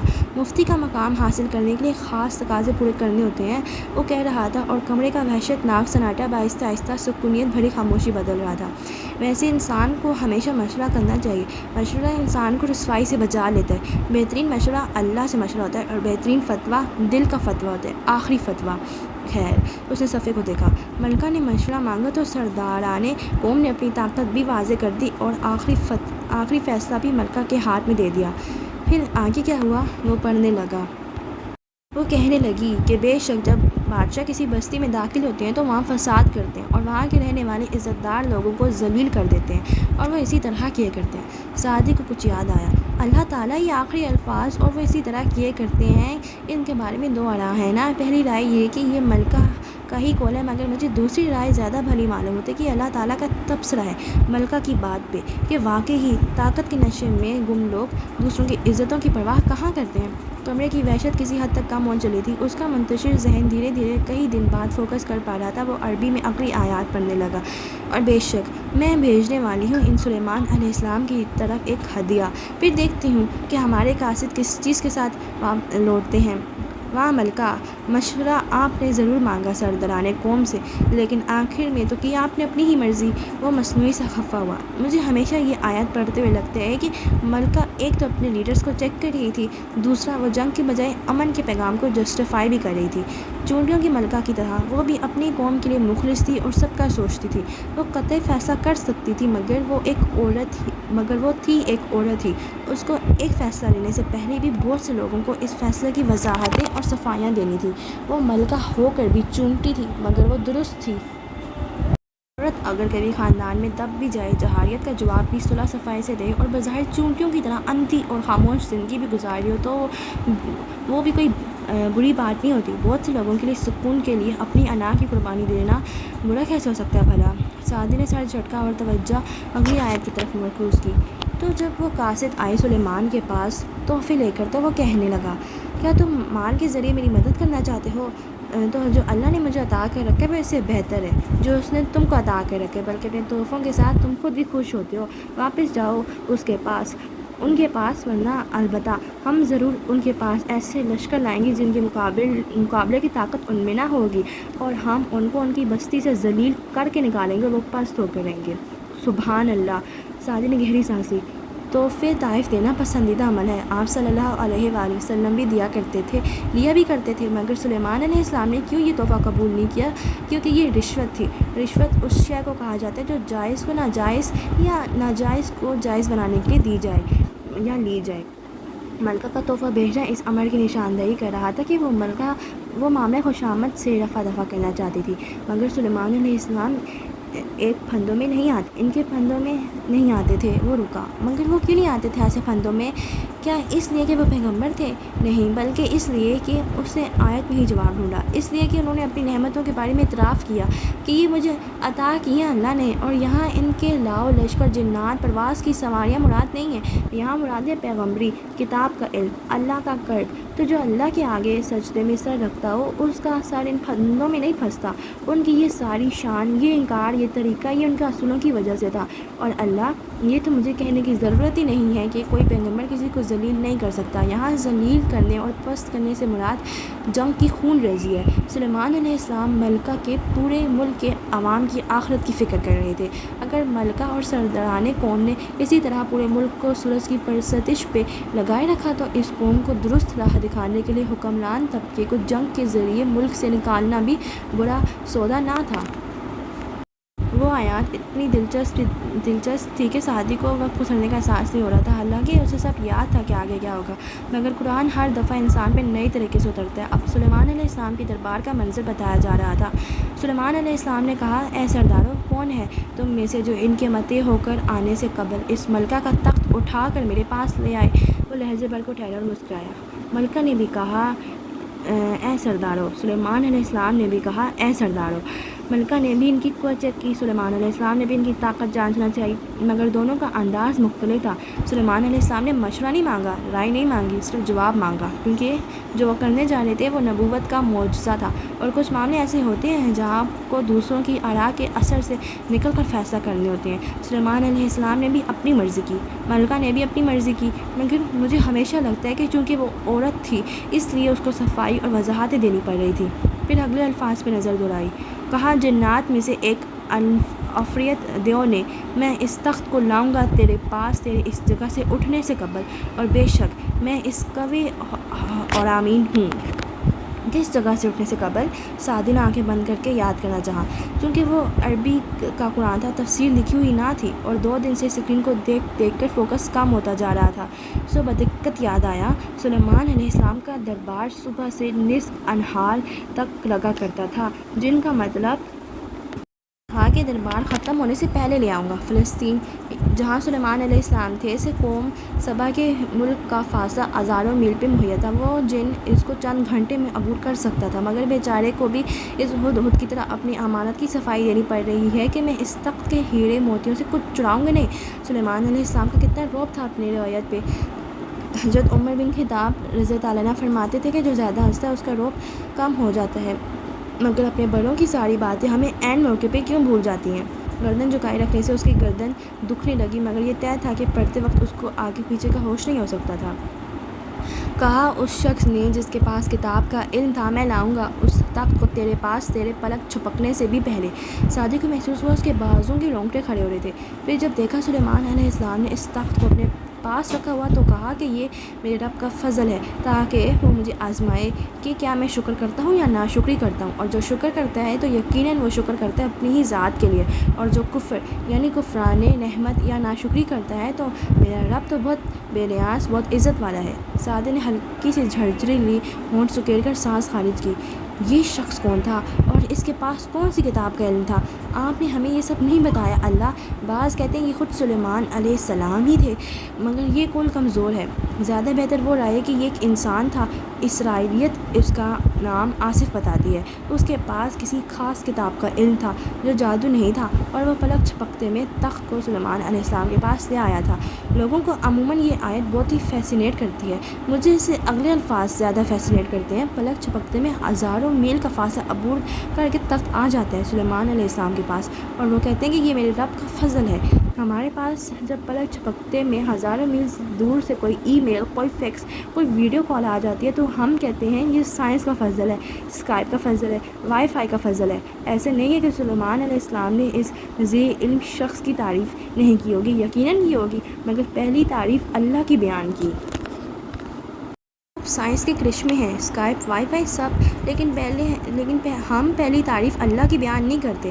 اللہ ہمیں نعمتوں سے اس لیے نہیں نوازتا کہ ہم بہت نیک ہوتے ہیں، بلکہ اس لیے نوازتا ہے کہ ہم ان کے بعد بھی نیک رہتے ہیں یا نہیں۔ ذکر نعمتوں کی حفاظت کرتا ہے اور شکر نعمتوں کو بڑھاتا ہے، اور اگر کوئی ناشکری کرے، اور آپ نے ناشکری کے لیے کفر کا لفظ استعمال کیا، تو اللہ ناشکروں سے بے نیاز ہے اور ان کی تعریف کے بغیر بھی اتنا ہی باعزت ہے۔ وہ عموماً اتنی زیادہ آیات پہ اکٹھے غور و فکر نہیں کیا کرتا تھا، مگر فی الحال اس قصے کو بیچ میں ادھورا چھوڑنا اس کے لیے ناممکن تھا۔ وقت کمرے میں چھائی ٹی وی کی نحوست، قید کا احساس سب ختم ہو کر رہ گیا تھا۔ سلیمان علیہ السلام نے فرمایا بدل ڈالو اس کے لیے اس کا تخت۔ ہم دیکھتے ہیں کہ وہ ملکہ ہدایت پاتی ہے یا بے ہدایت لوگوں میں سے ہو جاتی ہے۔ تو جب وہ آ گئی تو اس سے پوچھا گیا کیا اسی طرح ہے تیرا تخت؟ بولی گویا کہ یہ وہی ہے اور ہم دیے گئے علم اس سے پہلے ہی، اور ہم تھے اطاعت گزار۔ ان الفاظ میں کتنی وسعت ہے نا اللہ تعالیٰ، ان کے بارے میں بھی 2 آراء ہیں۔ ایک یہ کہ پوری سطر ملکہ کا کلام ہے، دوسری یہ کہ ملکہ نے صرف تذبذب سے صرف اتنا کہا گویا کہ یہ وہی ہے، صرف پہچانا بھی نہیں، صاف پہچانا بھی نہیں، صاف انکار بھی نہیں کیا۔ اور آگے الفاظ سلیمان علیہ السلام کے ہیں، یہ مجھے زیادہ بہتر رائے لگتی ہے۔ کاش قرآن پڑھنے والوں میں بھی اتنی ہی وسعت آ جائے جتنی قرآن کی آیات میں ہے۔ اس نے توجہ اگلے الفاظ کی طرف مبذول کی، جہاں اللہ فرما رہا تھا اور روکا تھا اس ملکہ کو اس سورج نے جس کی وہ عبادت کرتی تھی اللہ کے سوا، بے شک وہ کافروں میں سے تھی۔ روکا تھا، وہ ایک دم چونکا۔ اللہ کی عبادت کرنے سے آپ کو کیا چیز روکتی ہے؟ فجر پہ آپ کی آنکھوں میں کیا چیز بوجھ ڈالتی ہے اور اٹھنے نہیں دیتی؟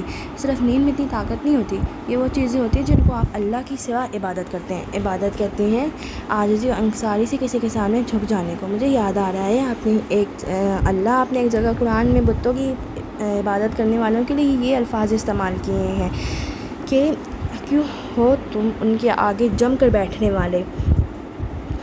تو جس بری چیز کے آگے ہم جم کر بیٹھتے ہیں محبت مسرور سے وہ ہمارے معبود ہوتے ہیں۔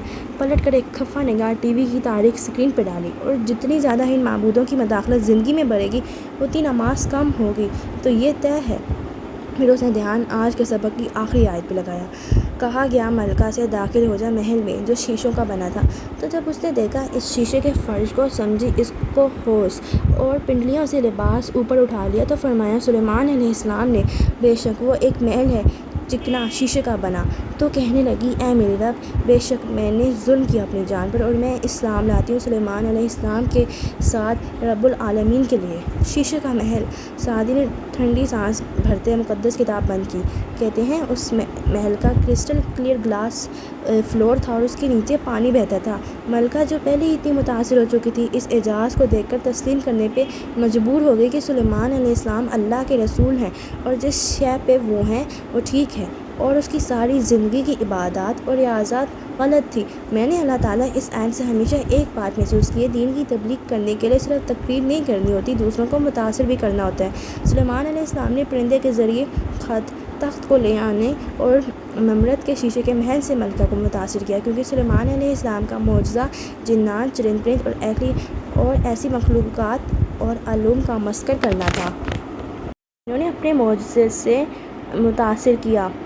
یہ قصہ پڑھ کر میرے جیسا عام انسان تھوڑا احساس کمتری کا شکار ہو جاتا ہے۔ بھائی ہمارے پاس تو نہیں ہے شیشے کے محل اور جنات کے لشکر، اڑنے والا تخت، دربار اور بادشاہی، مگر ہمارا معجزہ کی شان و شوکت ہے بھی نہیں۔ ہماری امت کا معجزہ ہے قرآن، اور ہمیں قرآن سے لوگوں کو متاثر اور محصور کرنا ہوگا، کبھی قرآن سنا کر اور کبھی خود چلتا پھرتا قرآن بن کر۔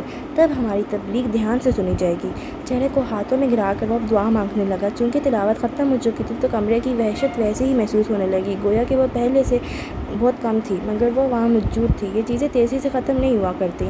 سعدی نے نوٹ بک اٹھائی اور اس پہ وہی الفاظ لکھے جو فارس نے لکھے تھے۔ ہمن سلیمان علیہ السلام نے ملکہ کے ملک کے لوگوں کی دنیا اور آخرت بچائی اپنی نعمت استعمال کر کے۔ اس کو اپنی جان بچانی تھی اپنا ٹیلنٹ استعمال کر کے، اور وہ سرخ اسکارف والی لڑکی ٹھیک کہتی تھی، اس کو صرف ایک چیز یہاں سے نکال سکتی تھی، اس کی زبان۔ ایک عزم کے ساتھ اس نے ان حروف پہ کانٹا لگایا، مگر یہ صرف کانٹا نہیں تھا، یہ سلیب تھی۔